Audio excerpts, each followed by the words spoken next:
मुन्ना साहब, आप चुनाव क्यों लड़ना चाहते हैं? आखिर वजह क्या है? काफ़ी अब जो है क्षेत्र में चर्चित होते जा रहे हैं, आखिर क्या है उसके पीछे वजह रही? सबसे पहले मैं आपका शुक्रगुजार हूँ कि आपने मेरा इंटरव्यू लेना चाहा। आपके चैनल के माध्यम से मैं सारे लोगों को सलाम करता हूँ। अस्सलाम वालेकुम। आपने पूछा चुनाव क्यों लड़ना चाहते हैं। मैं चुनाव इसलिए लड़ना चाहता हूँ कि एक अच्छी राजनीतिक जो सेवा होता है लोगों के बीच में वो मैं देना चाहता हूँ लोगों को, क्योंकि हमारे पीछे जो राजनीतिक दांव हैं, जिन लोगों ने राजनीति किया है, उन लोग मेरे हिसाब से, मेरे नज़रिए के हिसाब से उन लोगों ने अच्छी राजनीतिक नहीं की। ठीक है, वो लोग सिर्फ पब्लिक को गुमराह किया है कि जिला पार्षद के पास काम नहीं होता या कुछ नहीं होता। मैं ये समझता हूँ कि जिला पार्षद 7 पंचायत के प्रतिनिधित्व हैं, जो 7 पंचायत के प्रतिनिधित्व कर सकते हैं। वो आज तक मैं अपनी ज़िंदगी में कभी भी नहीं देखा कि उन्होंने 7 पंचायत में 7 बार बैठा भी है। मुखिया मेंबर या किसी आदमी को लेके उसने कभी आगे बढ़ने का मतलब लोगों को लेके पहल करने का नहीं सोचा कि हम 10 आदमी को लेके किसी विधायक जी के पास जाएं, MP के पास जाएं, काम लें। क्यों नहीं देगा हमें काम? आम आदमी, मेरे एक सहयोगी हैं मासूम साहब, जिन्होंने दौड़ करके 4 बार दौड़ा, 5 बार दौड़ा, 6 बार दौड़ा, अपने पास में एक पुल है, DM साहब से पास करवा लिया। तो मेरा कहने का ये मतलब है कि आपको 7 पंचायत के लोगों ने आपको समर्थन दिया, आपको वोट दिया, आपको आवाज बनने के लिए। आप आवाज भी नहीं बन पाते हैं और कह रहे हैं कि जिला पार्षद जी के पास काम नहीं है। मैं सोचता हूँ बहुत सी काम है, लेकिन वो ऊपर के लोगों के पास जाकर के झुकना पड़ेगा, आपको काम लेना पड़ेगा, MLA से लेना पड़ेगा, MP से लेना पड़ेगा। अगर फिर भी ना माने तो सारे लोगों को लेके आपको धरना देना पड़ेगा, बैठना पड़ेगा रोडों में कि आप क्यों नहीं काम कर पाते हैं, क्यों नहीं दे रहे हैं। मेरे इस पंचायत में ये काम है, मेरे पंचायत आपके इस क्षेत्र के जो है जिला पार्षद इमरान है, इमरान साहब का कहना है कि बाढ़ के दरमियान में वो सबसे ज्यादा लोगों के बीच में रहे और फ्लडिंग फाइट बनवा रहे थे। वो बाढ़ के दौरान लोगों के बीच में रहा, सिर्फ फोटो खींचने के लिए रहा। बाढ़ में गया, नदी में लुंगी पहन के उतर गया, फोटो ले लिया, अपलोड कर दिया फेसबुक में। बाढ़ के दौरान उन्होंने क्या किया, एक सबूत तो दे के दिखा दे, उन्होंने क्या मदद किया लोगों का। उनका कहना ये भी है कि हम बाढ़ के दरमियान में लोगों के बीच फ्लडिंग फाइट का व्यवस्था कर रहे थे, बांस काट के डाल। आज पदाधिकारी, कल ही परसों मेरा सभा था 10 तारीख को, अब्दुल ईमान साहब ने बोला कि ये जुल्म किया है लोगों ने, ऊपर के लोगों ने ये जुल्म किया है कि रिपोर्ट तक नहीं दिया है, बाढ़ पीड़ितों का रिपोर्ट बना करके आगे नहीं दिया है। आज जो मुआवजा मिलने जा रहा है, जो मिलेगा, जिनको पहल कर रहे हैं वो लोग ऊपर में, तो इन लोगों का नाम भी लिस्ट में नहीं है कि कौन कौन पीड़ित है।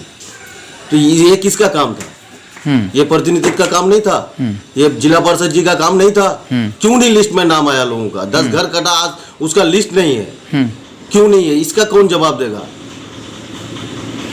जुम्मन साहब, आपसे अगर हम पूछ लें कि ठीक है ये चीजें वो नहीं कर पाया, क्या इन चीजों को आप धरातल पे ला पाएंगे? जी मैं ला पाऊंगा। या फिर मीडिया को सिर्फ शो करने के लिए ही आप भी बोल रहे हैं? मैं आपको यकीन दिलाता हूं, इसलिए ला पाऊंगा कि मैंने अपनी तन मन धन, आज 7 साल से अब्दुल ईमान साहब मेरी राजनीतिक गुरु है, मैं उनके पीछे आज 7 साल से मेहनत कर रहा हूं उनको कामयाब करने के लिए। आज जब उन्होंने कामयाब हुआ है तो एक उम्मीद जगा है कि मैं अपने लोगों को सेवा उसके द्वारा, अपने पहल से उसके द्वारा मैं सेवा कर सकता हूँ लोगों का, जो अच्छी चीज़ बता सकता हूँ लोगों का। आज हमारे यहाँ जनप्रतिनिधि लोग, ज़्यादातर जनप्रतिनिधि लोग तो पैसा लेके पंचायती करते हैं। इसका आवाज़ कौन बनेगा?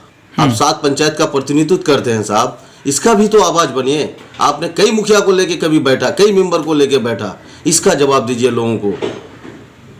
आपने कौन कौन काम किया, इसका जवाब दीजिए। मैं तो आ रहा हूँ, मैं करने जाऊँगा, करना चाह रहा हूँ, लोगों को इस कह के वोट मांग रहा हूँ। लेकिन आपने 10 साल में क्या किया ये कहिए, ये कह के आप लोगों के बीच में जाइए कि मैंने 10 साल में क्या किया। वो तो कह रहे हैं कि हम बाढ़ के वक्त खड़े थे, अभी भी खड़े हैं और अभी भी लोगों का सेवा कर रहे हैं। आपको तो बोले हम कि वो लोगों का सेवा कर रहा है, सिर्फ फोटो खिंचवाने के लिए कर रहा है। वो जाता है पानी में डुबकी लगा करके फोटो लेता है और सोशल मीडिया में अपलोड करता है। इससे ज्यादा सेवा तो मैं नहीं जानता कि क्या किया। बताइए ना, आपके 7 पंचायत में कई आपदा पीड़ित का नाम नहीं है लिस्ट में, क्यों नहीं है? ये कौन देखेगा? ये जुम्मन का काम था, ये तो आप ही का काम था सर। जुम्मन साहब अब विपक्ष में हैं, इस सब तीखा हमला करने से ये साफ दिख रहा है कि जुम्मन चुनाव जरूर लड़ेगा पर शायद कि वादे ही सिर्फ होंगे, पूरे तो करेंगे कि नहीं पता नहीं। नहीं सर, ये तो ठीक है, मैं तो अभी नहीं कह सकता, मैं भी इंसान हूँ, लेकिन उम्मीद करता हूँ कि ये हमला नहीं है सर। मैं करके दिखाऊंगा, इंशाल्लाह मैं करके दिखाऊंगा।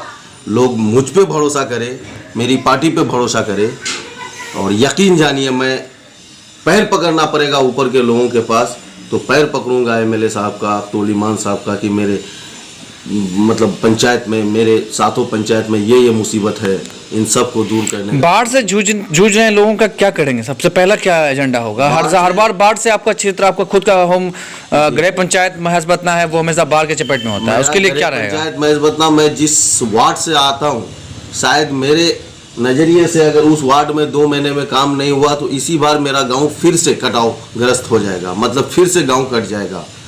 मैं बाढ़ से ही लड़ने के लिए अभी मुझे एक पद चाहिए, जिसके लिए मैं पब्लिक के बीच में गया हूँ जिला पार्षद के रूप में, कि मुझे पद दीजिए। मैं जो भी लड़ाई लड़ना पड़े आप लोगों के बीच, आप लोगों को लेके हर लड़ाई संभव होगा, इंशाल्लाह होगा। आप लोग एक बार हम पे यकीन कीजिए। क्या लगता है जुम्मन साहब, आप जो कह रहे हैं सब कुछ, सारा कुछ होगा, कहेंगे, रखेंगे, सारी बातें मान लिया जाएगा, जुम्मन साहब क्या, जैसे इमरान साहब ने कई वादे कर लिए थे चुनाव के दरमियान में, सारी वादे रह गए और अब तक धरातल स्तर में 0 पॉइंट पर है, 0-0 में रह गया है। क्या वो चीजें आप जो जिस तरह से मीडिया को भी दिखाने के लिए कह रहे हैं कि हम ये करेंगे, वो करेंगे, सब चीज दिलवा देंगे, इंदिरा आवास दे देंगे? अभी नेताओं का काम है बड़े बड़े वादे कर देना, कहेंगे इंदिरा आवास देंगे, कहेंगे शौचालय बनवा देंगे, कहेंगे रोड बनवा देंगे, सब कुछ कर देंगे। धरातल में आएगा या नहीं आएगा ये तो आप ही लोग कहिएगा, मगर आप लोग वादे तो लंबे लंबे करते हैं ना, बाद में तो सब गोल हो जाता है। सर मैं तो वादे कर रहा हूँ ना। तो गोल तो नहीं होंगे ना? मैं गोल नहीं हूँगा, मैं हर पल पब्लिक के बीच में रहने को तैयार हूँ, और हूँ 6-7 साल से हूँ मैं पब्लिक के बीच में। इमरान साहब कह रहा है कि हम बीच पब्लिक के बीच में ही रह रहे हैं, पब्लिक का बेटा है, पब्लिक के घर में बोल तो रहा हूँ मैं कि पब्लिक के बीच में वो भी हैं, लेकिन वो सिर्फ और सिर्फ फोटो खिंचवाने के लिए है। आप फोटो नहीं खिंचाएंगे? नहीं, मैं फोटो खिंचवाने का शौक तो नहीं रखता, बट राजनीति करने निकला हूँ तो कहीं कहीं लोग ले लेते हैं और डालते हैं सोशल मीडिया में। तो आप मतलब इस चीज का शौक नहीं रखते? नहीं, मैं इस चीज का शौक नहीं रखता हूँ। मैं इस चीज का शौक नहीं रखता हूँ। अगर शौक रखता तो लाखों फोटो हर दिन। क्या रहेगा आगे का चुनाव की रणनीति, क्या रहेगा? नीति कुछ नहीं, मैं काम की बुनियाद पे, मैं लोगों का आवाज बनने के लिए चुनाव लड़ने जा रहा हूँ। क्या आवाज? वही तो मैं जानना चाह रहा हूँ आपसे कि आवाज क्या बनेंगे, क्या आवाज रहेगा? बस मेरे यहाँ सबसे ज्यादा जुल्म है नदी कटाव से लोग परेशान हैं।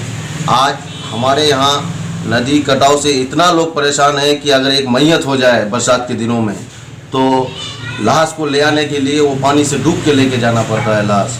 ठीक, तो वो मेरे यहाँ एक मशनगांव में है, मुखिया मदन साहब के घर के पास एक कलवट है, वो कट जाता है बरसात के टाइम में, वो भी पुल नहीं बन पाया है अब तक। उसके लिए हम लोगों को भटावारी होते हुए आना पड़ता है। मतलब एक बीमार आदमी को हॉस्पिटल लाने में शायद सीधा अल्लाह ना करे ऐसा हो, लेकिन ज्यादातर केस ऐसा होता है कि वो लोग इलाज पे मालूम सीधा यूं का कि अच्छा, एक सवाल मेरा है, ये लोचा से महसबतना जाने में आज तक लोग मतलब तरसते हैं।